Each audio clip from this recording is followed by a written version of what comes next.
It's Jason. That's Melissa. Hi. She's the boss. So I bet you've heard something about a buyer-brokers agreement.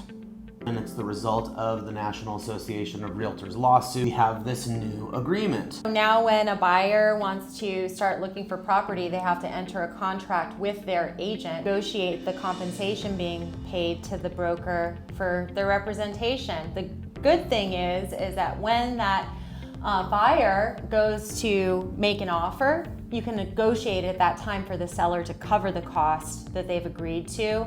It's a win-win situation. You know that the agent is going to be loyal to the buyer is going to be loyal to the agent.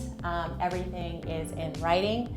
Not much else has changed. The big difference is that we as agents can no longer articulate within our MLS that the seller is covering the cost of the buyer's compensation, that only they can express a willingness to give a concession. We have a couple of clear new documents to kind of clean the process up, and there's a clear understanding when you're working with a buyer's agent about how that's going to work and what the buyer's agent is going to get paid. It's now just negotiated between the buyer and seller as to how that compensation is going to happen. Data is showing 98% of the time the seller is going to cover that cost.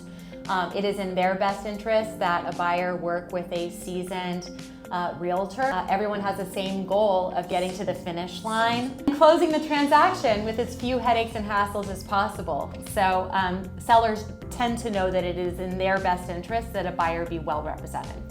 So if you have more questions about all of this, you can direct message me and I can either put you in touch with Melissa or I can answer your questions. Thanks for taking the time, and we hope that's helpful.